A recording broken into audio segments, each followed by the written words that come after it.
how to buy Bitcoin on Coinbase with debit card or bank account or any of the other payment methods you have.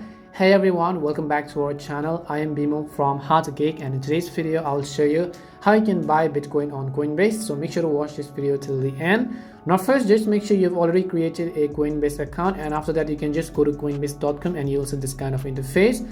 Here on the top left hand side you have to just navigate to the buy and sell section, which looks like this. Once you tap on the buy and sell, it will basically give you this kind of pop-up over here. Now over here as well, you can specify a dollar amount of Bitcoin you want to send, and the website will display the amount of BTC you would receive for that amount. In this case, the purchase is actually for $200 worth of Bitcoin, so I'll just select $200 worth of Bitcoin.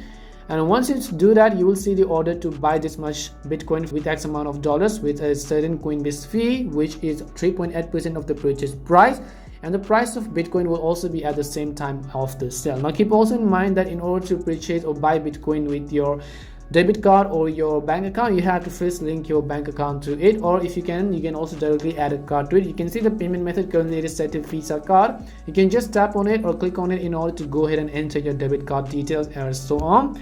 Once you've done so, just click on the button that says confirm buy. Then you will see a green check like this indicating that your confirm was actually successful. So just tap on the confirm buy button and you will see this kind of green check as well, and return to the dashboard, and there will basically be a summary of the account and its activity, including the purchase of $200 worth of Bitcoin.